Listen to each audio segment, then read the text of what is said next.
Introductory stuff before we get into the meat of the webinar. I'm Allison Newman. I work with our presenters, Saul and Caleb. We are at the Center for Community Engaged Drug Education, Epidemiology, and Research at the Addictions, Drug, and Alcohol Institute, part of the Department of Psychiatry and Behavioral Sciences at the School of Medicine at the University of Washington. Our webinar today is results from the 2024 Permanent Supportive Housing Perceptions and Community Health, also known as the PerCH Survey. Really excited about this. I'll just be moderating and doing a quick introduction and then handing over to Saul and Caleb. All right, next slide.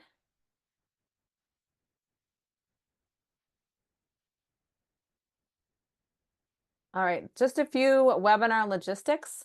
We're using Zoom webinar, which means that only panelists and hosts can share audio and video. Please put your questions and comments in the chat and Q&A. There's no need to introduce yourself in the chat. I know in smaller webinars people do that, but this is a pretty large one, so it'd be a lot of introductions. Please be curious and polite.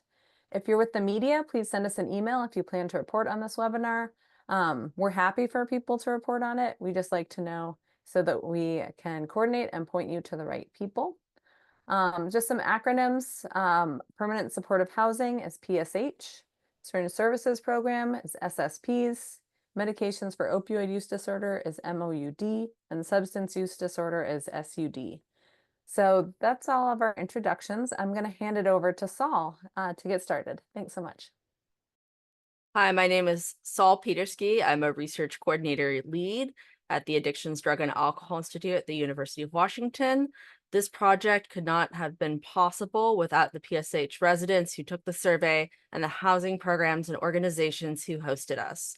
Thank you so much to AmeriCorps member Tiffany Talley from Public Health Seattle-King County, who conducted 1 out of 5 PerCH surveys. Also, thank you to the University of Washington Master of Social Work students who helped launch and administer the PerCH survey at our first partner site. Thank you to all other survey administration volunteers as well. And thank you to key contributors, most importantly, our contributors with lived experience of homelessness and substance use disorder. I'm going to hand, next, where to find the data online. The results from our survey and the report are available on our website. There's a web page. The URL is listed there. You'll be able to find our full report, the recording of this webinar, and we will also have a 2-page summary of the report coming soon. And for all other related surveys and interviews, you can visit our website. And I will hand it off to Caleb. Great, thank you. I'm Caleb Banta-Green. I'm with the Addictions, Drug, and Alcohol Institute. I direct our Center for Community Engaged Drug Education, Epidemiology, and Research. Most relevant for today, I was very honored to be Saul Petersky's social work practicum supervisor winter and spring, and then work with them over the summer as they did this amazing work. So I'm just going to go one slide of background here. Really important context for this work was this last year's 2023 Washington State Certain Services Program Health Survey.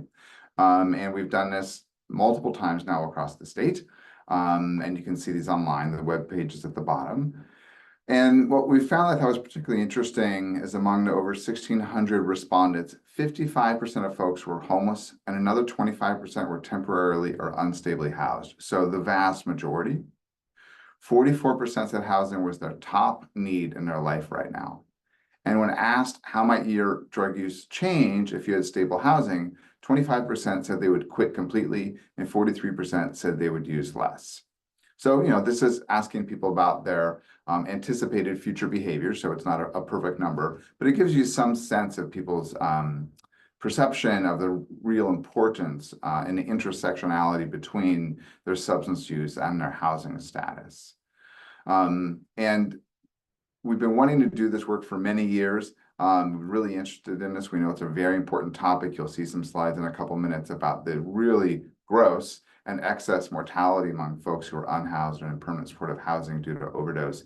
So those are a couple of different catalysts. And so we leveraged this survey here that Saul built upon in really interesting and important ways to expand into this other population of folks who may use substances and or environments where substances are being used. And all of this work, both this, the Syringe Service Program survey, as well as the PerCH survey were covered by University of Washington IRB approval. So I will stop there and hand it back over to Saul. Thanks. Thanks, Caleb. We initiated the PerCH Survey project with an understanding that most overdose deaths in the United States and Canada occur in housing environments that serve people with histories of chronic homelessness, such as supportive housing. We know that people who use drugs and face socioeconomic challenges, such as unstable housing, are at significantly higher risk for both fatal and non-fatal overdoses. Yet housing environments are often overlooked in this research on overdose prevention and response. The PerCH Survey project was started because there is an urgent need to examine the realities experienced by PSH residents in relation to policy factors that influence overdose risk and response in supportive housing. This research is especially significant given the heightened risk experienced by people who use fentanyl, which rapidly leads to opioid use disorder and fatal overdoses. The King County Public Health and the King County Medical Examiner's Office published a dashboard of overdose deaths in King County and categorized the type of housing where people were living at the time of their deaths. Notably, in 2023, 21% of overdose deaths in King County were among people living in a location operated or subsidized by a governmental or social services agency, and this also includes permanent supportive housing. In looking at this increase in overdose deaths in King County, and if you see this red bar showing the people who are living in housing environments, you do see an increase over time, and it's something that we were really interested in looking at further. So what is permanent supportive housing? Per Washington state law, permanent supportive housing is subsidized leased housing with no time limit on stay. It prioritizes people needing comprehensive support to retain housing. It uses lower barriers for entry regarding rental history and criminal history. It's paired with voluntary on-site or off-site services for people with complex behavioral or physical health needs. It helps residents retain housing, improve health, and access community services like healthcare, treatment, and employment. And residents in permanent supportive housing are protected under Washington state tenant landlord laws, which differentiates it from transitional housing or emergency shelter environments. Caleb and I began building the PerCH project in fall 2023 when we asked 47 stakeholders for feedback on the project design. 19 of the stakeholders identified as having lived experience with substance use disorder, homelessness, were people who use drugs and or were in recovery.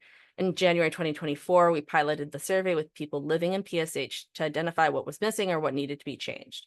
We began data collection in February 2024 and finished in July 2024. Throughout the data collection process, I outreached several sites in advance and talked to residents about the policy implications of the survey. I answered questions and I collaborated with residents on recruitment strategies, like how they wanted to be approached.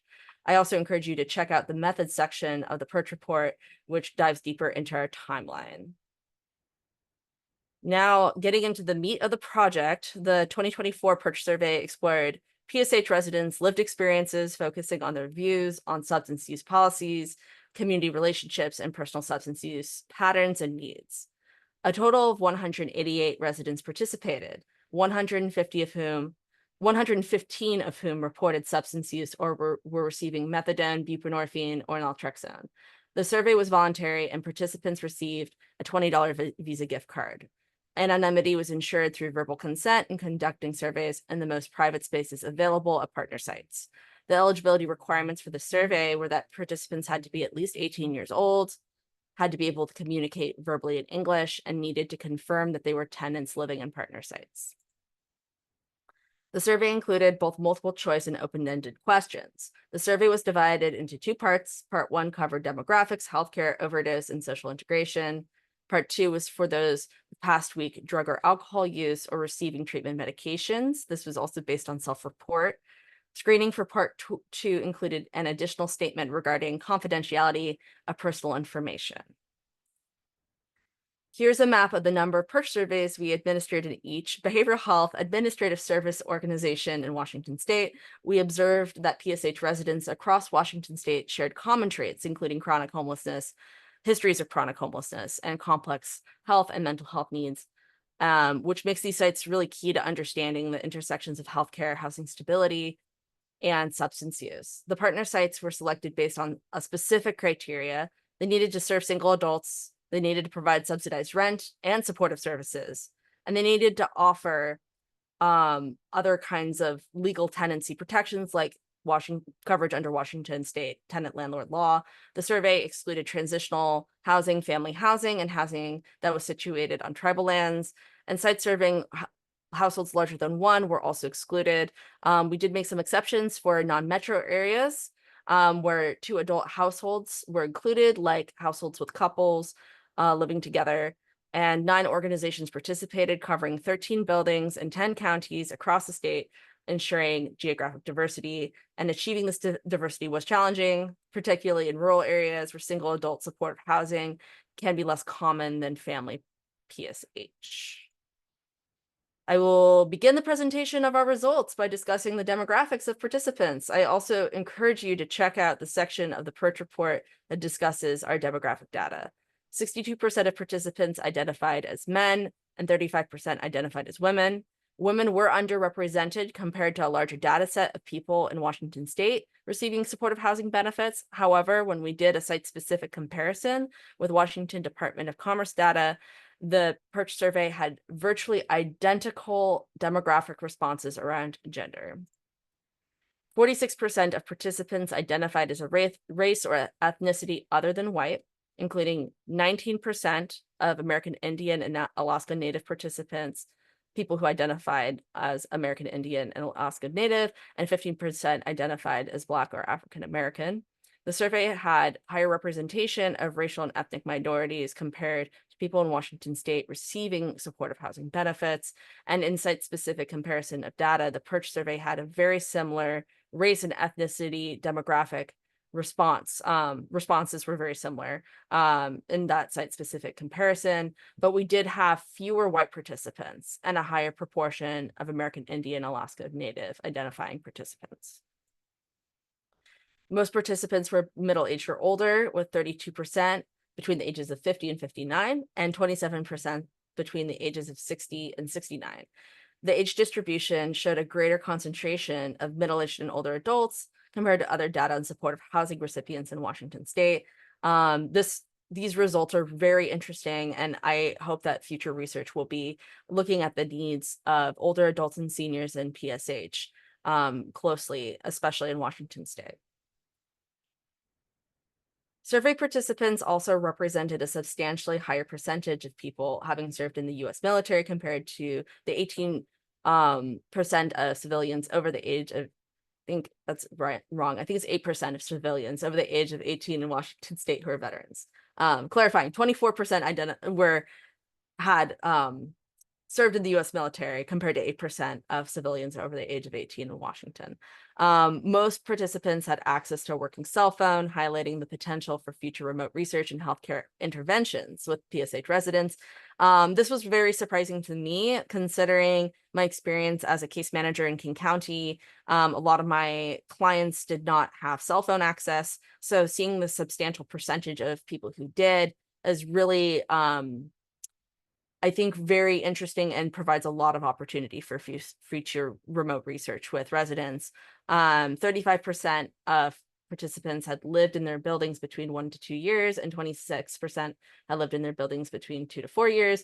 And I think it's important to note that our partner site selection may have affected some of these responses, as the buildings we surveyed were possibly much newer compared to most PSH buildings in Washington.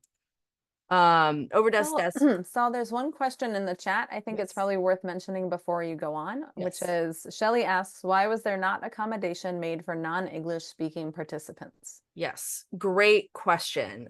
This was something that I had explored with telephonic interpretation.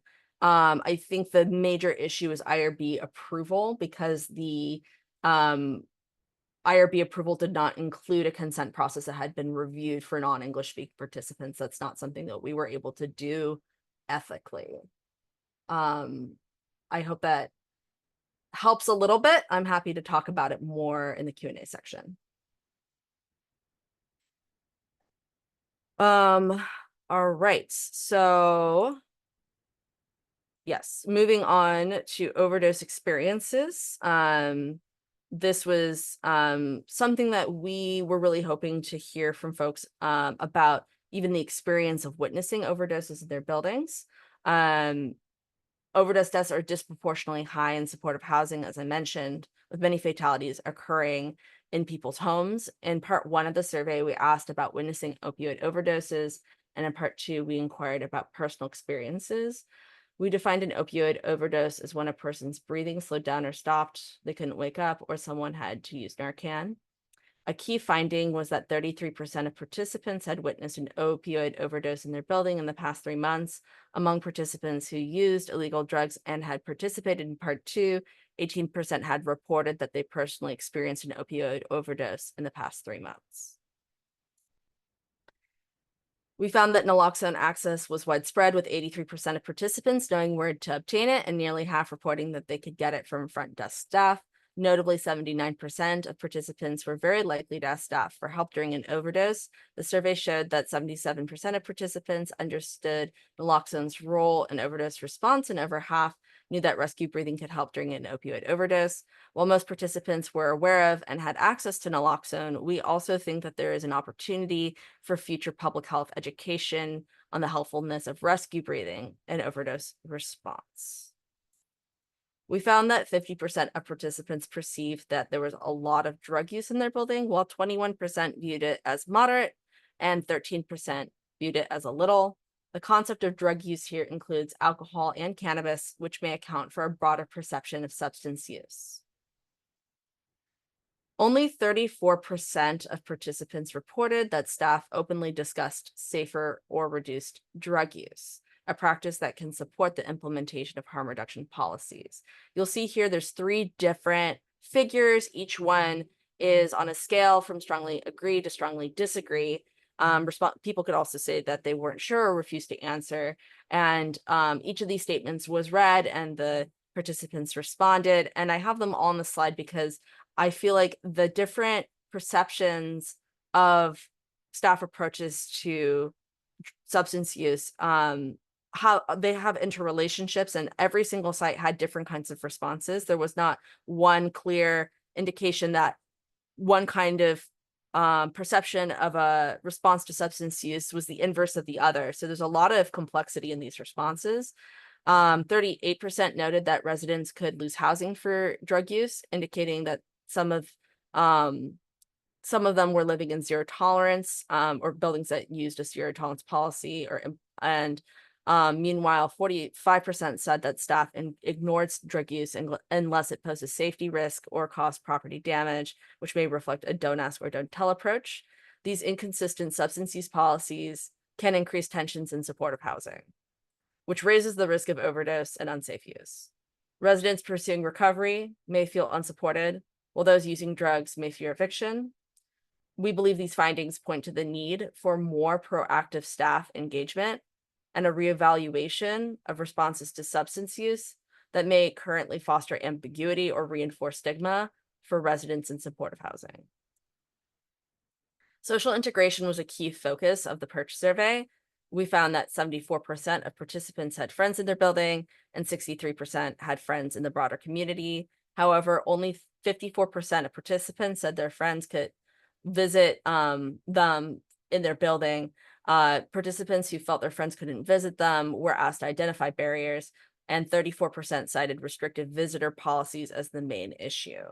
While many residents reported strong social ties, I think that these restrictive policies may create some barriers for community integration. For those distancing themselves, also I would say for those distancing themselves from former networks of friends who may use drugs, these policies may increase isolation and stress, or if they're trying to connect with those networks, these policies also may increase isolation and stress, which can limit positive interactions with staff and with their broader community. I think also some participants expressed appreciation for these policies because of a sense of improving their sense of safety. So it's a very complex issue, and we received a lot of different responses around feelings about these visitor policies. In our open-ended response section of the survey, we asked residents about their top needs. 21% mentioned financial support as their biggest challenge, followed by 17% who wanted to move to different housing, including leaving supportive housing settings altogether. Some residents may want to move out of PSH to achieve more independence, live closer to family, or reside in different neighborhoods.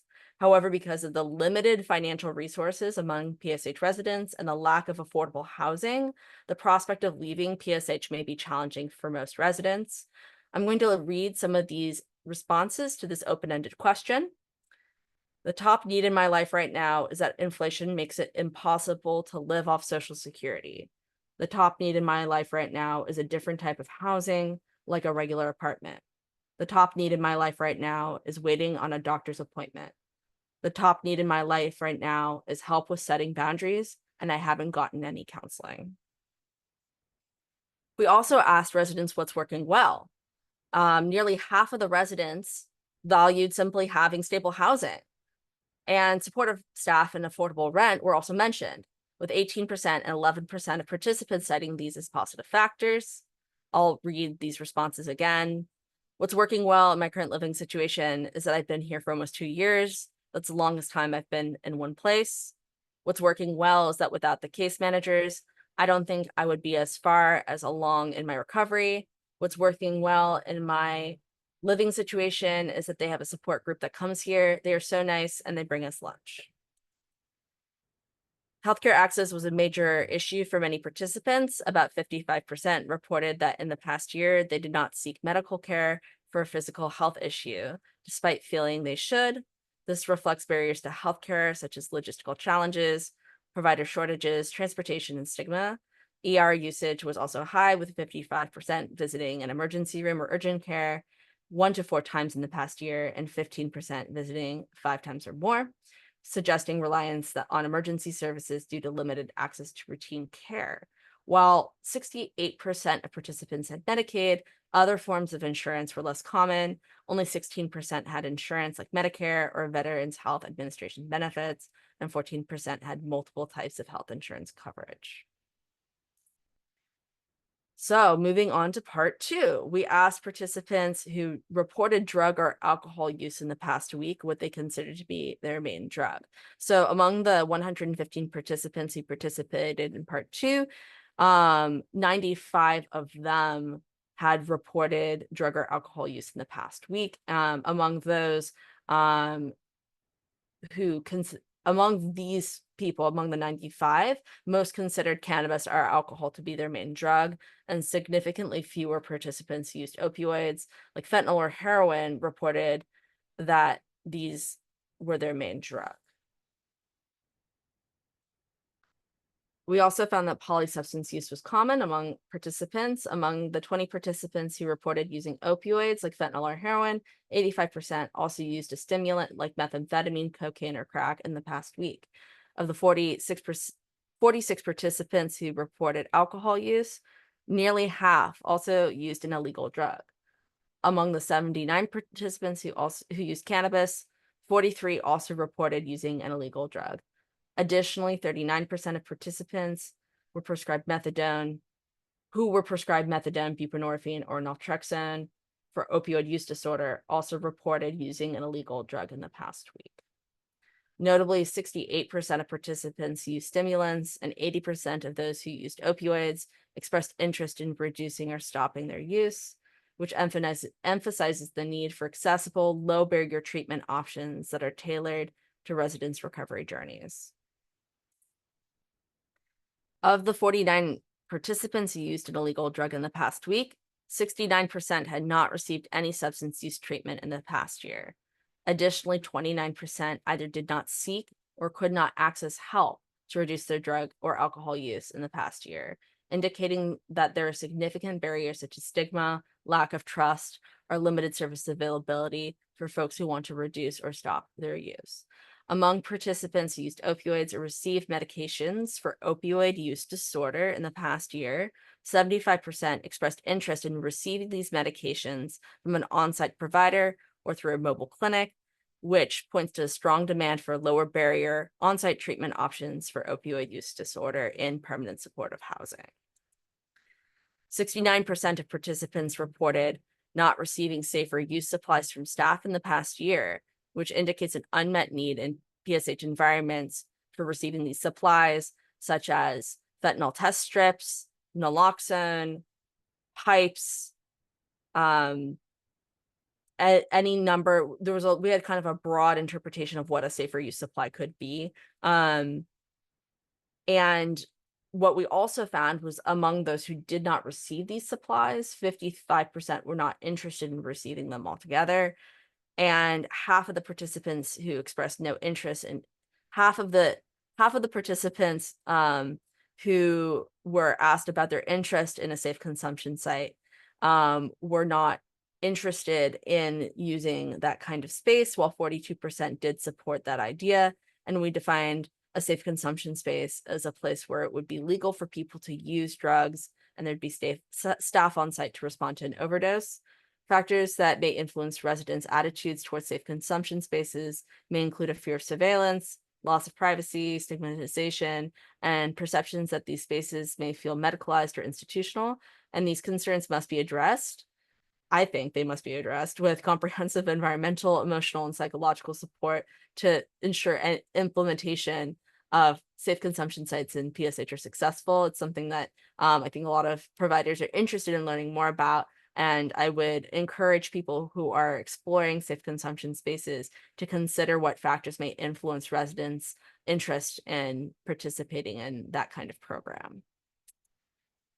There was significant interest in safe supply among participants. We defined safe supply as a way for people to legally access opioids and be able to know the dose and quantity. These opioids would be regulated and of a medical grade. Safe supply can be provided in a variety of ways, such as clinics or pharmacies, where you use the medications on site and they're prescribed by a doctor, or you buy them from storefronts like dispensaries and no prescription is necessary.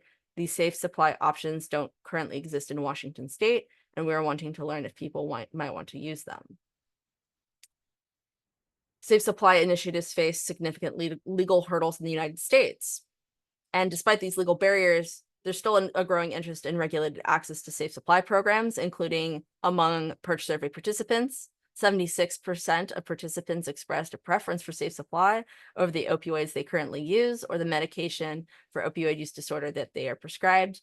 Additionally, research on safe supply programs in supportive housing in Canada has demonstrated potential to reduce overdose risk, reduce non-prescribed opioid use, and connect participants to behavioral health and supported employment services. And that concludes the results section of the webinar. I want to emphasize that what I've presented here today is just a small part of what we have found in this survey, and we've learned so much more beyond what I've discussed here. And while the survey results do show that many residents already have access to naloxone and knowledge of overdose response and a willingness to seek staff help, further research is needed to explore additional prevention strategies and permanent supportive housing around overdose risk. These might include safe consumption space research, research on supervised consumption phone lines and peer-led interventions, and more trauma-informed harm reduction approaches, particularly to address the risks and factors that affect solitary substance use. I would also summarize in our findings that consistent substance use policies in Washington, PSH are essential for effective harm reduction. Building staff play a key role in this, and investing in their ongoing training can deepen their confidence in engaging residents who use drugs. Trusting relationships and collaborative rulemaking can empower residents, improve housing stability, and foster social cohesion. Finally, expanding access to a wider range of treatment options within housing, such as more medications for opioid use disorder and on-site substance use disorder services like counseling, can reduce barriers to treatment and better meet residents' needs around substance use. And in reflection of the challenges and strengths of this project, we want to emphasize that there are significant gaps in effectively engaging and surveying people who use drugs in PSH. Some of our recruitment challenges included residents' lack of engagement with building staff, fear of disclosing drug use, and logistical challenges for our research team. For example, limited staffing on the research team affected the feasibility of more assertive recruitment strategies, like engaging in a more rigorous community-engaged research practice. For the most part, data collection was administered by me and maybe one other volunteer, one or two volunteers. And for this reason, there's a lot of potential for this research if more funding is supporting research with residents who use drugs in permanent supportive housing. We also identified several missed opportunities with our survey design, such as asking about interest in participating in contingency management, which is a kind of program that provides tangible incentives for positive behaviors, and more research on the use of harm reduction vending machines and interest in on-site counseling or clinical support. And future studies around overdose prevention and response in PSH may also benefit from questions that address the psychosocial impact of responding to overdoses in people's homes and linking unmet needs to overdose risk.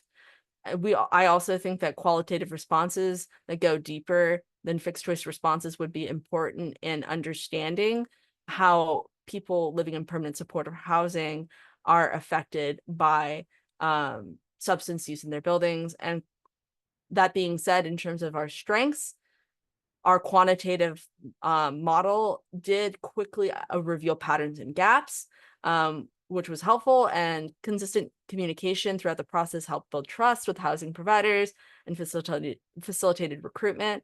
And despite some of the challenges we had with selecting partner sites in rural areas, I think that we successfully included a variety of PSH settings, from large urban sites to smaller remote partner sites, as well as a variety of policies related to substance use in the PSH that we surveyed. I would also say the collaboration with stakeholders like residents, service providers, harm reduction experts ensured that the survey addressed real community needs, and their input made the findings more relevant and actionable for housing providers and hopefully for policymakers as well. Finally, we were honored that 94% of participants who qualified for Part 2 willingly shared their substance use and treatment histories without any additional monetary incentive. And with that, we're at our question and answer period. Thank you for listening to me, and let's dive into some of these questions. Just before you go on, I'll say our greatest strength was Saul. Saul has been amazing this last year, like not figuratively, literally there's no way this could have been done, and it could never have been done this well and thoughtfully. I personally have learned a ton about permanent supportive housing and also about how to adapt our work into this setting in a really respectful way. So I just want to acknowledge and thank Saul for that. So I'll open it up to moderating. And yeah, thank you so much, Saul, for doing this. Really appreciate just the enormous amount of time and effort and care that went into this. And thanks so much for sharing results. I'm going to ask the questions a little out of order because I think, given what we're just saying, there's one question that I think is easy and important. Curious, after this amazing process, have these results been shared with PSH staff leadership? And if so, what were their responses? Yes, so there's been an overlapping of the reporting that's being done. So the full report was released last week. And then site-specific reports have now been shared with almost all of the partner sites, all of them but one. And there will be opportunities to have presentations with residents and staff about the results. I also think that the 2-page participant summary will be really helpful with this. I'm really hoping we can get that out to as many PSH residents as possible in Washington State. So if you're a PSH provider who's here in the webinar and your site did not participate, or your sites did not participate in this project, I would encourage you to check out that 2-page participant summary and share it with folks as well. And hopefully we can make this a much larger discussion. And then I have one sort of clarifying question. How many of the PSHs were in the Housing First model? That's a really great question. So in the definition of PSH, and in the definition of housing first, I would say that the legal definition of PSH is different from housing first. I think housing first is a philosophy that all people deserve housing. And the legal definition of PSH is more of like what kinds of supports or qualifications are required to call your project permanent supportive housing. So we were just looking at what that legal definition was. I think it would be interesting to look at how these responses would differ between projects or organizations that are more committed to a housing first model versus just a legal definition of PSH. A good question about safe consumption spaces. Were there focus groups or interviews to explore reactions to whether there should be safe consumption spaces? We did not have focus groups around this, but that sounds like a very interesting project. I think that could be something that would be very helpful. I'd say one thing as someone who's worked in the area around overdose prevention for a long time, I mean, has read dozens of articles and to say, you know, the biggest risk factor is using alone. People just shouldn't use alone. That's not as simple as just not using alone. There's a lot of reasons that people use alone. And we need to better understand those reasons, whether it's safety or psychological or personal preference. So I just want to note that, you know, from a public health perspective, we're like, oh, using alone is dangerous, don't do it. Well, it's a lot more complicated than that. So that's just one piece of the equation. And then within that is, well, is the safe consumption space or site the answer to that for some people, and for whom and why? We know it's not going to be for everybody, so I think that is a really good point. And I think within all of this is really to get a sense of the variability, meaning, you know, is this going to be a third of people might be interested in this, or is it going to be men who are more interested in it for some reasons? I have no idea, but I think getting into this with qualitative work would be a really good idea.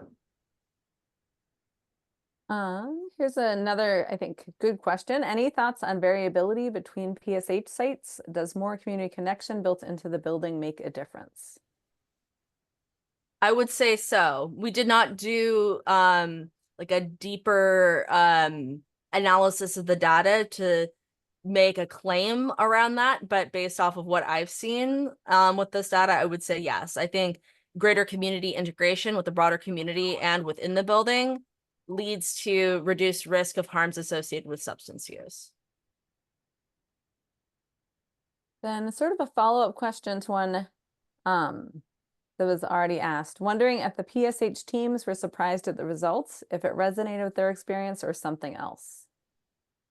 We are still waiting to hear back from folks, but I think one provider shared that just like a deep appreciation and gratitude for the work that he does. And I think there was a site that had a high percentage of residents who felt they had friends in their building. And he said that was something that he was really proud of. And, you know, I think that's just one reaction we've gotten so far. And then a sort of clarifying question, was there any data that shows how many people in PSHs do not use substances? Yes. So in terms of our study, which would not show us exactly like all PSH residents who use drugs, but let me see if I can pull up the slide without making everything get really funky here. Okay. No, I don't think we put this on here, but what I can show you is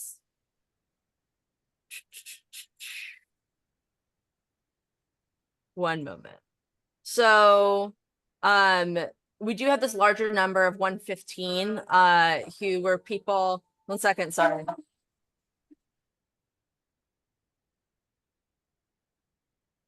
I live on a really busy street and there was just a emergency vehicle going by. So 115 people either reported past week drug or alcohol use or currently received methadone, buprenorphine, or naltrexone. And then in the main report, you'll see a breakdown of who did report drug or alcohol use or use of drugs like methamphetamine, fentanyl, that kind of thing. So could you say a little bit more though about some things you and I talked about feeling like this may well have been underrepresentative of folks who use opioids? If you would say a bit about that, I think that would be important. Yes. I got to that a little bit in the challenges section, but ultimately, when we see a higher witnessing of opioid overdoses and a lower response rate of people who have experienced them, that indicates that there are people who are, first of all, experiencing really significant harms associated with opioid use who are not participating in the research.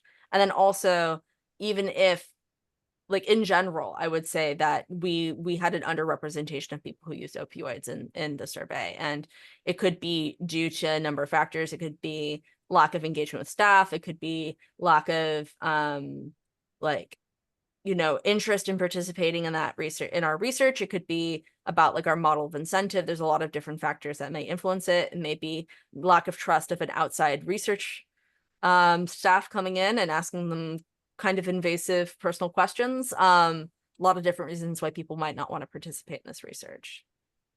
And perhaps also folks who are out, because some of this was sort of convenience for folks who are out in the milieu sometimes, and Yeah. folks using more sedating substances may be less likely to be out in a general milieu than folks who are using stimulants or other substances. So I think it's really important that, although Saul did an amazing job, and we have a large number of folks, we have no way of saying that these are representative of all people. So we don't want to say that these proportions are the same as proportions for people in permanent supportive housing. To do that, you'd have to have a very specific sort of sampling frame, which we did not do. So we're able to describe for those who responded what we saw, but we're not able to say this is representative of everybody in PSH. Yeah. And a clarifying question was, do you mean that they did not participate in the survey, or they were participating but underreporting their own opioid use? I think both. I think I will say, I think I want to trust the responses that we see and trust that people are being honest, but at the same time, I think I think I'd change my response. I think a lot of it has to do with the, you know, lack of participation, most importantly. All right, looking through the questions. We're getting so many great questions, and Saul, you're getting tons of affirmations. So just reading a few of those. Thank you, Saul and Caleb. So appreciate your thoughtful and important work, Saul. Amazing work, Saul. Nice work, Saul. Wonderful. Yes, Saul. So lots of appreciation for your work. Just good to read those out sometimes, I think. And diving back into questions. Given different models of PSH and people hopefully being able to select a model that will work best for them, can you speak more about this idea of having consistent substance use policies across all sites? Well, I would say, I would actually flip it and say it's the consistency is important within a site.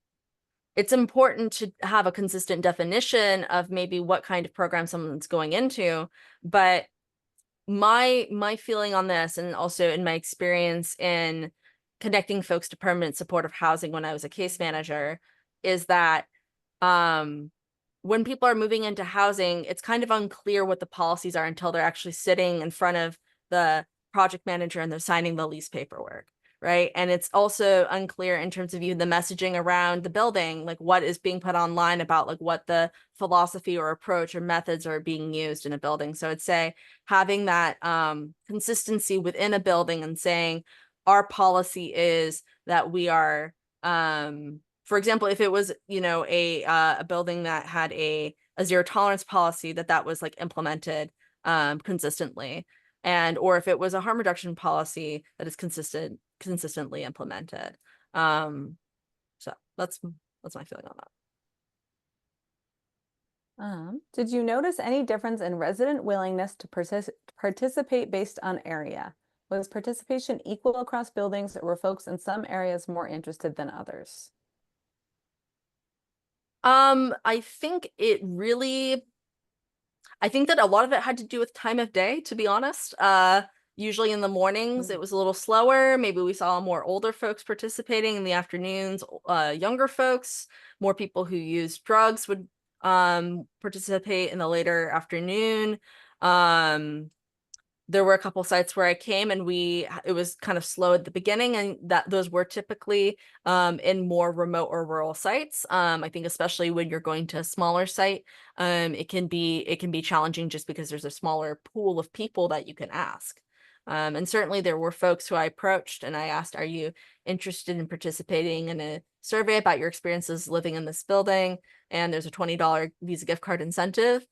Sometimes people said, hell no, I don't want to do it. So it's, I think that it could also have some relationship to the policies in the buildings. I mean, it could be in places where there are more punitive policies or less consistent policies around drug use, like perhaps people are less willing to participate in the research. And sort of a semi-related question, were any staff at these sites surveyed? Yes, we did do a staff survey that is in development.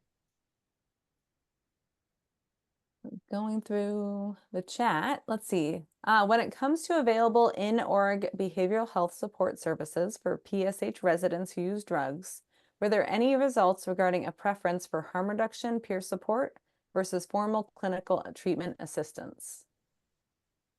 We did not ask this question, but I will say in my conversations with participants, I heard people voice an interest or an affirmation of the peer support services that may have already been available in their building.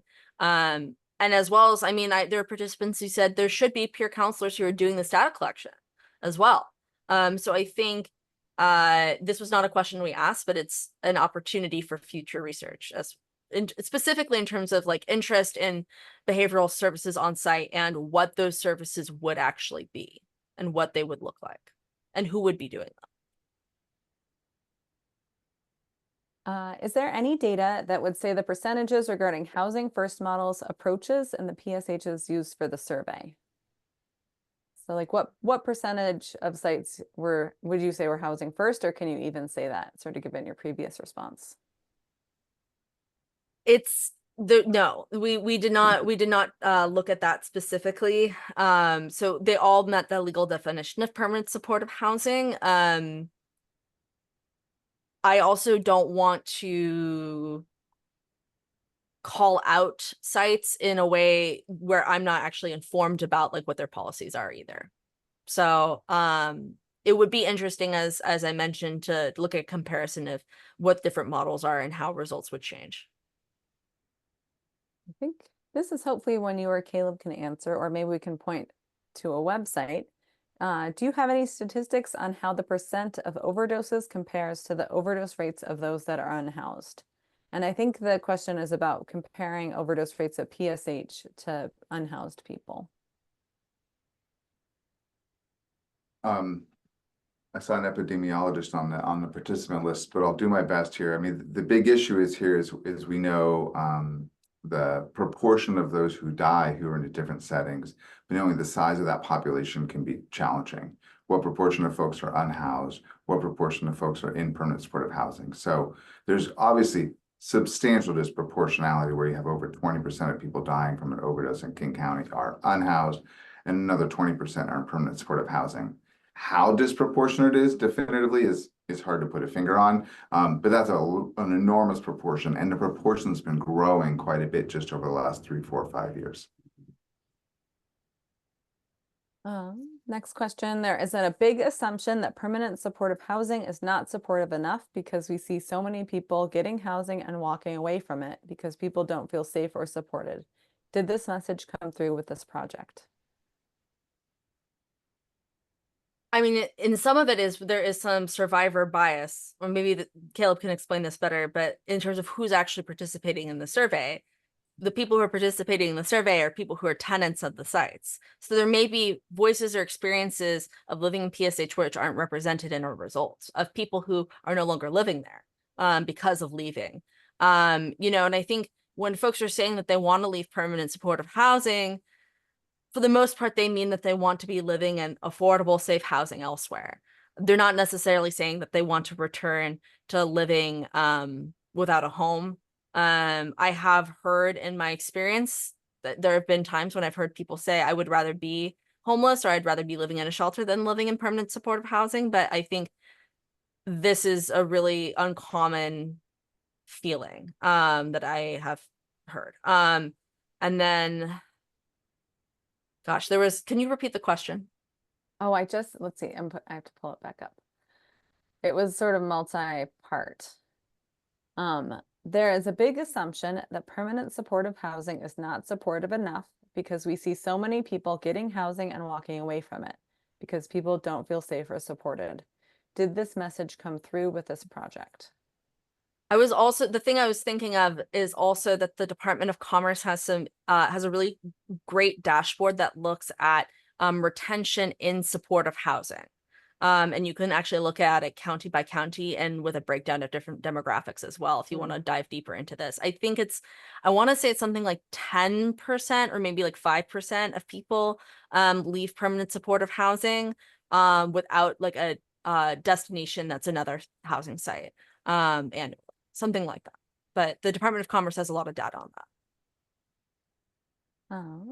Curious if outreaching to opioid use disorder treatment providers and or syringe exchange / outreach providers to gather more info from people in care who also live in PSH might add to this exploration.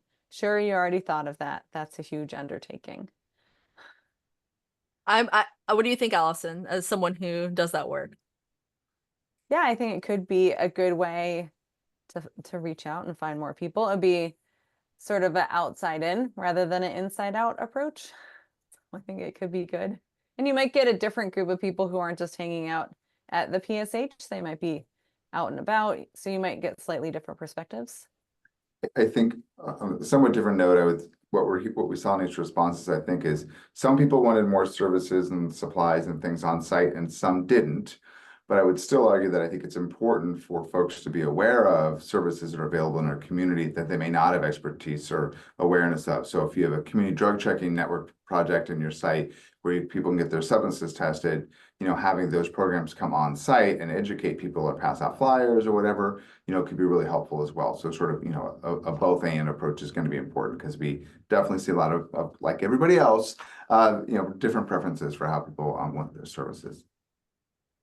I would also add real quick, just something that I heard folks share in the data collection process, that people are obtaining harm reduction supplies from SSPs. They may not have interest in obtaining them from their housing.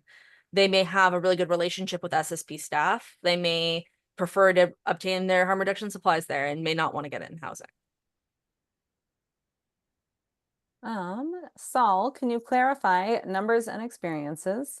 You noted about folks who were using a medication for opioid use disorder and had used an illegal substance within a given time frame. Yes. Let me pull that up. Y'all can still see. What are y'all seeing right now? Eligibility criteria? Okay, good. I'm just making sure y'all don't see what I'm pulling up. 1 minute. While Saul's pulling that up, I will just note that we, of course, see an overlap in folks who are using illicit substances and are on medications for opioid use disorder. We've seen it in the SSP survey. We saw it in the Safe Supply survey that ADAI led last year. And as folks who works with people who use drugs know that that is not uncommon, that people might be using substances and also be on treatment medications. And I think what we also know is that those medications can still be providing a lot of benefit to people. It's not that the medications aren't working or are not benefiting folks, but that there may be different reasons they're using. Either the medications are not meeting all their opioid need, or they still like to use sometimes. But it's not a surprise that there's some overlap. We see that among the human beings we talk to, as well as the other data sources we have. Yes. And to answer that question, it was 38% of participants who received, so among the people who received medications for opioid use disorder, 38% had also reporting using a legal drug in the past week. And then we also have a breakdown of the different kinds of medications for opioid use disorder and illegal drug use, and you can find that on page 13 of the report. So I saved the 2 policy questions to go together last, and I'm not sure if Caleb and Saul talked about how to respond to policy questions, but we're going to dive into them. As we are scheduled to have a longer legislative session this winter, are there any policy changes you hope to see or policies you are aware of that may be presented for us to keep an eye on? Well, please do answer this, Saul. I will note that I think it's not a legislative issue, but it is a Medicaid and payment issues to think about. Are there existing Medicaid and other financial sources that could increase services and increase staffing to support folks who are in permanent supportive housing? You know, whether that's care navigation, whether it's more treatment medications on site, whether it's counseling on site, and or doing more outreach into these sites. And we know people don't just want the services on site. Some do, not everybody, but also to make sure there's good outreach so people are aware of how to access them. And also that there are large increases in low barrier services out in communities and making sure people are aware of those. But from a policy perspective, I'm curious what Saul would think about those. Well, I think I know we're really kind of on the time crunch in terms of the next legislative session. But that being said, I think across the board, if we look at the funding sources for on-site staff, specifically people who work front desk, residential counselors, having increased funding support for those staff, from whatever source that comes from, I think would be essential in this work, because it's the frontline staff, the people who are talking to people who are working overnight, people who are calling emergency services, the people who are finding people in the hallways. Those people are the people who are vastly underpaid and undersupported. So funding financial support for those for staff in general, specifically frontline staff. And I will, I mean, as someone who also worked as a case manager, we do need more support for case managers. And largely maybe that comes from Medicaid funding as well. And I would say just increase flexibility for people who are doing case management. So looking at like what the different like program eligibility requirements are for participants or clients, and also like what kinds of like deliverables are required for every program, and like really empowering clients and residents in PSH to determine that have self-determination in their recovery and their treatment, instead of it being something that's a bit more prescriptive.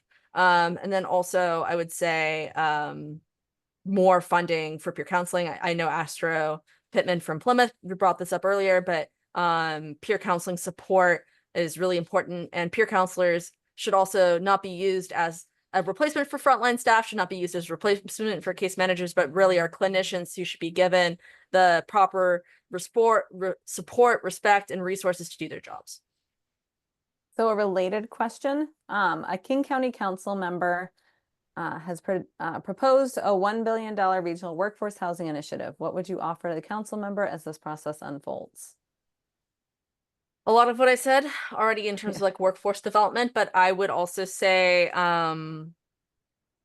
the you know, greater opportunities for staff to participate in like fidelity reviews of their sites and identifying like gaps for improvement areas where they're doing well, and really involving them in the program evaluation processes. I know that's not very clear in terms of like a funding policy implication, but that's something I would like to include to see maybe a program around that as well. And then of course, like increased funding for additional research. One more clarifying question before we wrap up. Someone wanted to know money for frontline staff to raise existing salaries or to add more staff.